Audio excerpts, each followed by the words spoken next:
A neurociência a serviço da educação. Os estudos na área da neurociência mostram como o cérebro aprende. Os estímulos do ambiente refletem diretamente no aprendizado que está ligado ao desenvolvimento do cérebro. A utilização de estratégias como música e jogos aliados ao prazer e afeto em dinâmicas escolares produzem alterações positivas no processo ensino-aprendizagem do cérebro. Os resultados dos estudos na área da neurociência aplicados no meio educacional são considerados satisfatórios.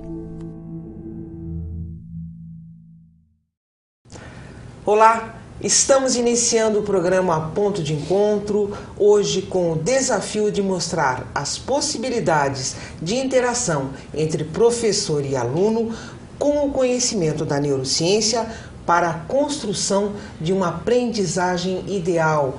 Para o tema de hoje temos dois convidados, Dora Megide, professora da Faculdade de Educação da PUC Campinas, e José Messiano Filho, professor do Centro de Ciências da Vida da PUC Campinas e da Unicamp. E a minha primeira pergunta vai ser para o professor José Messiano: qual que é o papel, a importância da neurociência na educação, professor? A neurociência vem auxiliar a educação sob os seguintes aspectos. Nós trazemos para a sala de aula e para os educadores e também para os alunos as novas descobertas que vêm facilitar a aprendizagem e a maneira de ensinar. Muito se estudou, nós temos grandes educadores que descreveram as suas teorias de aprendizagem e de ensino. Com a evolução da neurociência, nós aprendemos que existem novos conhecimentos que podem trazer benefício na hora de ensinar e de aprender.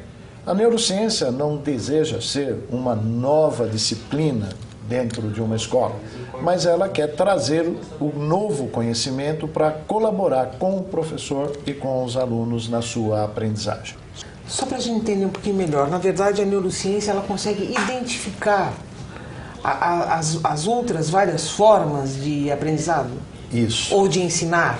Isso, exatamente. A neurociência, hoje, com o conhecimento, ela aprimorou a forma de ensinar, fazendo com que o aluno construa o seu conhecimento. Se nós falarmos da parte mais psíquica da educação, ela vem ensinar como ele deve aprender, como ele deve estudar. Sob o ponto de vista físico, hoje nós começamos a observar e conseguimos mensurar através de neuroimagem as áreas do cérebro que estão em funcionamento durante algumas atividades de ensino e de estudo. Então, hoje eu consigo saber se ele está apenas vendo uma figura ou se ele está vendo e entendendo a figura que ele está analisando. O mesmo para um texto, o que antes nós não tínhamos essa capacidade. Com a neuroimagem funcional, hoje nós conseguimos avaliar o quanto ele está absorvendo daquilo que está sendo transmitido. Paralelamente, nós conseguimos verificar também, por atividade elétrica, aumento da atividade elétrica cerebral, o quanto ele está trabalhando cognitivamente. E isso acaba gerando uma alteração estrutural, que era uma coisa quase que inimaginável, trazendo uma modificação no neurônio durante o processo de aprendizagem. Porque a grande colaboração que a neurociência traz para a educação é ensinar como se aprende. Então, como as áreas cerebrais processam a aprendizagem. Nós temos uma área onde ela tem apenas a sensação de ver, de ouvir em locais distintos do cérebro. Uma segunda área, onde ele identifica e interpreta o que ele vê, o que ele ouve, o que ele toca. Na cabeça de todos nós, a informação chega nessa primeira área e imediatamente ela é transferida para a segunda área. A maior parte dos alunos encerra a sua atividade aí. Quando a terceira área, que é a área mais nobre, que é a área psíquica superior, que é a área cognitiva, aonde ele vai de fato encontrar soluções para o problema, poucos alunos fazem. Então, nós da neurociência estamos trabalhando na formação de professores para que ele tenha uma metodologia de ensino ativa, de tal maneira que o aluno construa o seu saber.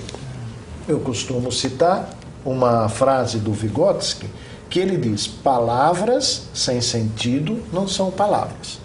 O cérebro, por si só, ele não tem a capacidade de pegar uma palavra e interpretar aquilo.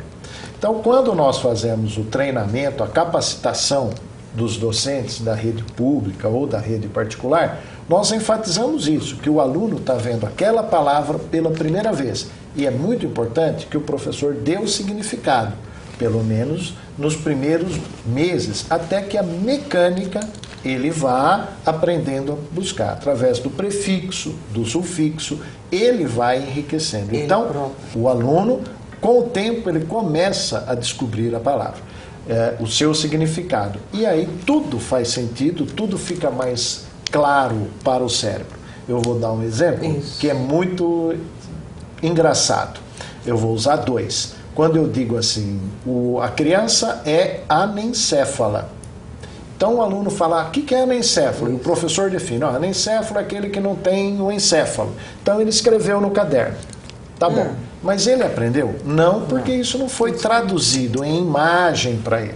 Então, se o professor tiver a paciência e falar: AN, prefixo de negação, quando a vogal A, E, I, O, U é precedido, quer negar, você não nega com A, mas com AN. ANEM, sem encéfalo. Pô, professor, agora entendi.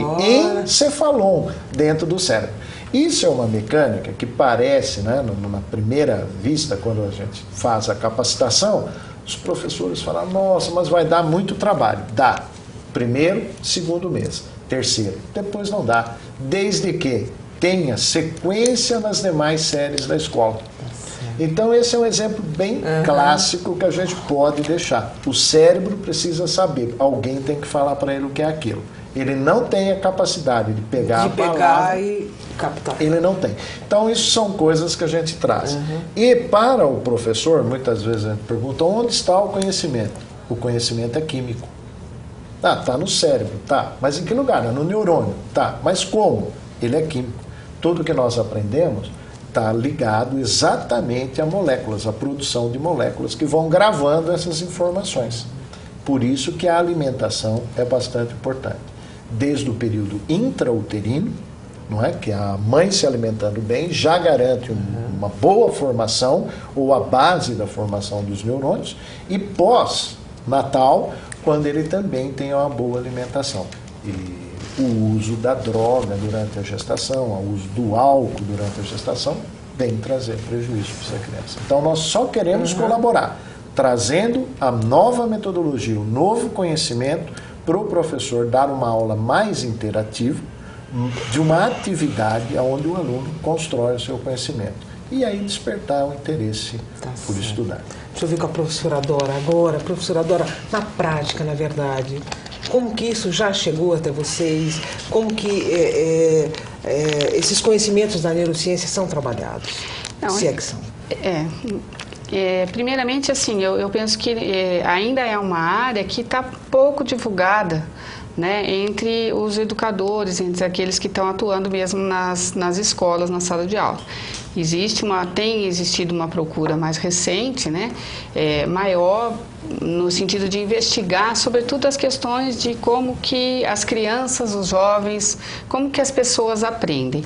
E todas essas áreas, inclusive a neurociência, elas tendem a trazer uma contribuição importante, né? E acho que aliada a isso que o professor acaba de dizer, vem a questão de como esse processo de ensino, essa possibilidade de aprendizagem, ela se dá no interior das salas de aula, né? Um pouco deixado de lado, muitas vezes por nós professores, investigar aquilo que o aluno já sabe. não é? Uma coisa muito importante de se verificar é que nenhum de nós, professores, tem acesso àquilo que eu, às vezes, costumo chamar do zero do aluno, né? Ou seja, ele vai aprender a partir daquilo que eu vou ensinar agora. Não, as crianças, os jovens, os adolescentes têm muitas experiências anteriores. Entendi. Daí a importância de eu ouvir essa criança, de eu ter um olhar. Muito embora às vezes a gente tenha turmas numerosas, mas eu tenho que ter um olhar para cada uma dessas crianças, percebendo os estágios que elas estão de maneira diferenciada, para que aí eu possa fazer com que ela passe de um estágio que ela já chegou para um estágio imediatamente superior, né? E com isso eu costumo dizer que o ambiente é uma coisa muito importante a ser pensada, né? Então o ambiente não só no sentido de ser um lugar super bem arrumado, o lugar físico, mas é um ambiente também físico, lógico, se você coloca num espaço reduzido, uma quantidade muito grande de crianças, de adolescentes ou mesmo de adultos, isso fica complicado de haver uma conversa, né? Não precisamos nem levar para o aspecto da aprendizagem. Então, o ambiente tem que ser oportuno, as pessoas que estão ali, elas têm que ter uma certa conexão umas com as outras, o professor tem que ter uma disposição de conhecer aqueles que estão ali, uma disponibilidade para chegar até eles, né? Então, essa questão do ambiente. Depois, os recursos também, os recursos pedagógicos, que vão desde a lousa, que é o instrumento de ensino mais antigo que a gente já ouviu falar, né? Até recursos pedagógicos, e aí também vale uma discussão o que é um recurso pedagógico e o que não é, né? Hoje em dia a gente pensa que recursos importantes são só aqueles que dizem respeito ao computador, etc., as multimídias, né? Às vezes a gente até é avaliado pelo uso da multimídia ou não. Eu vejo professores que usam esse recurso de maneira muito inferior a se usasse a lousa convencional. A lousa mesmo, né? Então, tem a questão dos recursos que são utilizados, de como eles são utilizados, de como eu favoreço dentro da sala de aula a troca entre os pares, né? E promovo o respeito. Então, acho que são todos esses contextos que permitem ou não a aprendizagem, né? Lembrando sempre que a aprendizagem e o ensino é uma via que tem que caminhar, não em paralelo, mas bem sintonizadas. Sintonizadas, né? As duas. Não há dúvida. Do professor para o aluno e do aluno para o professor. Sim, claro. Né? Não é Guimarães Rosa diz? O professor é aquele que de repente aprende, não é? Com certeza. Com certeza.